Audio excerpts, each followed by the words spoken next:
अलीम खान साहब, बहुत शुक्रिया आपके वक्त का। ये बताइए कि एक बड़ा मुश्किल वक्त है इस वक्त मुल्क में, और ऐसे वक्त में आपकी अब पंजाब की काबीना में वापसी हुई है बतौर सीनियर सूबाई वजीर, और आप पहले आपने खुद ही इस्तीफ़ा दे दिया था जब ये नैब का सारा मामला बना था, तो अब बड़ा ही अहम कलमदान है इस सूरत हाल में खुराक का आपके पास। तो है इसका सबसे बड़ा इशू ये है कि हमारे पास जो वीट की प्रोक्योरमेंट है, वो मुझे जब महकमा मिला तो वीट की प्रोक्योरमेंट शुरू हो चुकी है, और हम उसके लिए कोशिश करेंगे कि हमारा जो टारगेट है जो कि तकरीबन 45 लाख टन है वो भी ख़रीदें, और इसके अलावा भी हम इससे ज़्यादा जो मकदार है उसको भी कोशिश करेंगे कि हम बाय करें। एक रिक्वायरमेंट हमारे पास केपी की गवर्नमेंट की भी आती है। केपी गवर्नमेंट जो है वो कोशिश करती है कि पंजाब से जो है वो अपनी ज़रूरियात पूरी करें, हम उनके लिए भी ख़रीदेंगे। इस वक्त जो सबसे बड़ा इशू आता है वो आता है स्मगलिंग, और हमने इस वक्त बॉर्डर सील करवाए हैं और कोशिश कर रहे हैं कि कोई भी ऐसी जगह जहाँ से केपी की तरफ या सिंध की तरफ जो है वो हमारी गंदम जो है वो स्मगल ना हो सके। बहुत सारी इस वक्त मिलें हैं जो सही काम करती हैं, पूरा साल काम करती हैं, लेकिन इसके साथ साथ कुछ ऐसी फ्लावर मिल्स हैं जो कि घोस्ट मिल्स होती हैं, जो कि काम पूरा साल नहीं करती, लेकिन सिर्फ या वो वीट लेके उसको जो है वो उसकी ज़ख़ीरा अंदोज़ी करती हैं, या फिर बाद में जो है वो आटा जो है उसकी ज़ख़ीरा अंदोज़ी करती हैं। तो इसके ऊपर हमने नज़र रखी हुई है। इस वक्त कोई भी ऐसा मेरे ख़्याल में हमने इदारा ऐसा नहीं है जो कि इससे कंसर्न्ड है और उसको इसके ऊपर इन्वॉल्व नहीं किया। पुलिस इन्वॉल्व है, लोकल एडमिनिस्ट्रेशन हमारी इन्वॉल्व है, हमारे एसी साहिबान, डीसी साहिबान, कमिश्नर हजरात जो हैं वो इस पर इन्वॉल्व हैं, मेरा अपना महकमा जो है वो इस वक्त इन्वॉल्व है, और सारे हमारे सेक्रेटरी साहब भी इस वक्त साउथ में हैं, हमारे जो डायरेक्टर फूड हैं वो भी साउथ में हैं। जितनी भी प्रोक्योरमेंट हो रही है हम उस पर नज़र रखे हुए हैं। मैं ख़ुद फ्राइडे को जो है वो साउथ पे जा रहा हूँ, और इंशाल्लाह ताला हम कोशिश करेंगे कि जो हमारे किसान हैं, एक तो उनको प्राइस पूरी मिले, और उनकी जो ज़रूरियात हैं उसको हम टाइम के मुताबिक उनको पूरा करें। इस वक्त सेंटर्स के ऊपर हमने कोरोना की वजह से कोई हिफाजती इक़दाम भी किए हैं, उसका भी ख्याल रख रहे हैं, और इंशाल्लाह ताला कोशिश करेंगे कि अपने टारगेट को अचीव करें। जी।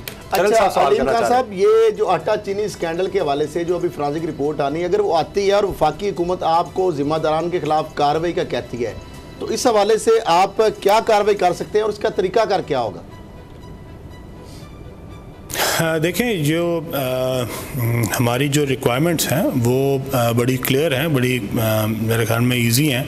अगर आप गंदम की स्मगलिंग रोक लें तो आपका जो टारगेट है वो बआसानी पूरा हो सकता है। होता यह है कि जब इसमें बहुत सारे माली फ़वायद है लोगों के, और ये आटा जो है वो केपी के रूट होके तो फिर अफ़गानिस्तान तक जाता है, तो अगर आप इसके ऊपर बॉर्डर अपना सील करें और पंजाब से गंदम ना निकले तो मेरा ख्याल में हम अपने टारगेट्स भी अचीव करेंगे, और जो हमारी रिक्वायरमेंट केपी गवर्नमेंट है हम उसको भी पूरा कर सकते हैं।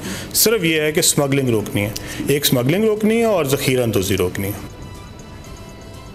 अलीम खान साहब, चीनी स्कैंडल की रिपोर्ट में जहांगीर तरीन का नाम आने के फौरी बाद आपको मिनिस्टर बना दिया गया, तो जो सियासी हलके हैं ये जो टाइमिंग है इसको बड़ा मानी खेज करार दे रहे हैं, तो इस पर आप क्या कहते हैं? देखें, मेरा तो महकमा जो है वो वज़ीर आज़म साहब ने डिसाइड किया, और जो उन्होंने मुझे असाइन किया मैंने ले लिया, और ये उनकी डिस्क्रिशन है। वो हमारे कप्तान हैं, कप्तान जो जिस खिलाड़ी को भी जिस मर्जी पोजीशन पे खिलाना चाहे वो उनका राइट है, और मेरे ख्याल में ये नाकदीन के लिए मेरा नहीं ख्याल कि कोई ऐसी चीज़ है, बल्कि मेरे ऊपर एक्स्ट्रा जिम्मेदारी है, और अगर मुझे प्राइम मिनिस्टर ने और सीएम ने इस काबिल समझा तो उन्होंने मुझे ये ज़िम्मेदारी दी है। मेरा डायरेक्ट क्लैश कोई नहीं है, मेरी कोई मिल नहीं है, मैं कोई ज़िम्मेदार नहीं हूँ, और मैं ना होर्डिंग करता हूँ और ना ही मेरे पास कोई चीनी के या गंदम के ज़खायर हैं, तो इसलिए मेरे ख्याल में मेरे लिए इम्पार्शल होके इसके ऊपर काम करना, और हर सेक्टर में जहाँ पे भी हो इसको मेक श्योर करना कि ये मेरिट पे हो, ये ज़्यादा आसान है। और मेरे ख्याल में इसीलिए मुझे चूज़ किया गया। और बाकी मेरा काम जो है वो एडमिनिस्ट्रेटिव है। मैं एडमिनिस्ट्रेटिवली इसको मेक श्योर करूँगा कि जो चीज़ें भी हुकूमत पंजाब की तरफ से होनी चाहिए वो हो भी जाएँ और किसान को उसका नुकसान ना हो और ज़ख़ीरा अंदोज़ और खान साहब, एक मामला जहांगीर तरीन साहब का ये भी है, खुद एतराफ़ कर चुके हैं कि अब उनके ताल्लुकात इमरान खान साहब से पहले जैसे नहीं है, तो ये ख़राब ताल्लुकात का असर पंजाब हुकूमत पर भी पड़ सकता है? नहीं, मेरा नहीं ख्याल ऐसा कोई बात है। पहली बात तो यह है कि जहांगीर तरीन साहब, मैं जितना उनको जानता हूँ, मेरे ख्याल में वो हुकूमत के भी साथ हैं और वज़ीर आज़म के भी साथ हैं, और मेरा नहीं ख्याल कि उनकी तरफ से कोई ऐसी कोशिश कभी हो सकती है कि वो हुकूमत को डिस्टेबलाइज़ करें। मेरा नहीं ख्याल, मैं जितना जहांगीर साहब को जानता हूँ मेरा नहीं ख्याल कि कोई ऐसी हरकत होगी। और अगर ऐसी हरकत कोई होती भी है, किसी और साइड से भी होती है, तो मेरे ख्याल में हुकूमत मजबूत है और वो इस वक्त परफॉर्म कर रही है और अपने जितने भी हमारे MPs MNAs हैं उनका एतमाद हमें हासिल है और इंशाअल्लाह ताला वज़ीर आज़म फेडरल गवर्नमेंट में और हमारे CM जो हैं पंजाब में, वो इंशाअल्लाह ताला मजबूत हैं। अच्छा अलीम खान साहब, पंजाब में जो कोरोना के हवाले से जो वज़ीर आला सरदार उस्मान खान बुज़दार साहब का जो किरदार है वो आप किस तरह देखते हैं, किस जगह पे देखते हैं? मेरा ज़ाती ख्याल ये है कि हमारे जो CM हैं पंजाब, उन्होंने बड़ा अच्छा परफॉर्म किया कोरोना के हवाले से। ये एक बहुत मुश्किल हालात थे, पूरी दुनिया इसमें सफ़र कर रही है और ये कोई नॉर्मल सर्कमस्टांसेस नहीं थे। जहाँ तक डॉक्टर्स की है, मेरे ख्याल में डॉक्टर्स की जो शिकायत थी वो जेन्युइन थी और हमें उसके ऊपर हमने काम किया और ज़्यादातर जो डॉक्टर्स हैं उनको प्रिवेंटिव जो उनके लिबास हैं वो उनको किट्स दी गई हैं। लेकिन अगर इसमें अभी भी कई कमी है तो हम उसको पूरा कर रहे हैं। डॉक्टर यास्मीन राशिद साहबा उसके ऊपर काम कर रही हैं और चीफ मिनिस्टर जो हैं वो, अगर आप पिछले हफ्ते से देखें तो तकरीबन हर ज़िले में जा रहे हैं, वहाँ जाके इंतज़ामात का ख़ुद जायज़ा ले रहे हैं। उन्होंने मेरे नहीं ख्याल कि कोई ऐसी एक भी चीज़ जो है वो मिस की है जो कि ज़रूरी हो और इस वक्त कोरोना के हवाले से जो इक़दाम हैं उसमें कोई कमी जो है उनकी तरफ से रह गई हो।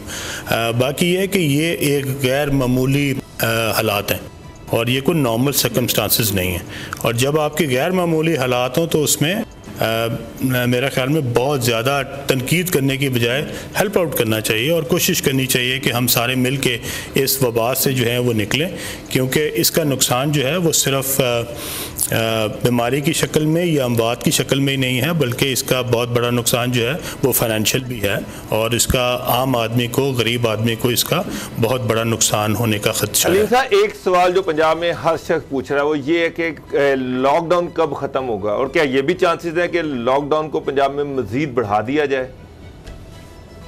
ये बड़ा इसमें थिन लाइन है, फ्रेजाइल इशू है।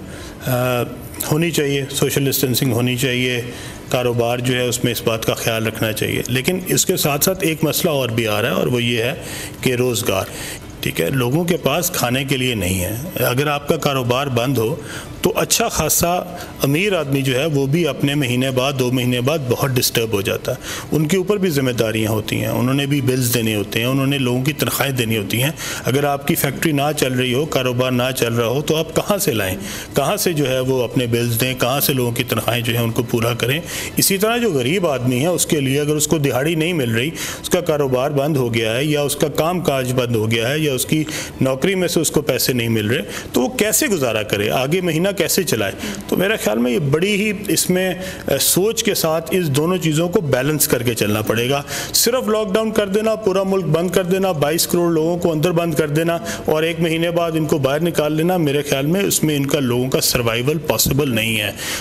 लेकिन इसके साथ साथ हमने जिस तरह देखिए अब रमज़ान बाज़ार नहीं लगाए, इसीलिए नहीं लगाए कि वहाँ पे कोरोना के फैलने का खदशा हो सकता है। इसी तरह बहुत सारी चीज़ें हैं जहाँ पे लोगों को इकट्ठा होना होता है। आपके सिनेमा घर हैं, आपके पार्क्स हैं, आपके अम्यूज़मेंट एरियाज़ हैं, आपके शॉपिंग मॉल्स हैं, इन पर पाबंदी लगाई हुई है। इसीलिए लगाई है कि लोग सारे इकट्ठे ना हों। लेकिन इसके साथ साथ आपको जो छोटी दुकानें हैं, ग्रोसरी स्टोर्स हैं, उनको खोलना भी पड़ता है। लोग वहाँ पर जाएँ, अपना घर तो चलाना है, उसके अंदर से घर के लिए जो चीज़ें चाहिए वो तो चाहिए चाहिए, खाना तो आपने लोगों को देना ही है।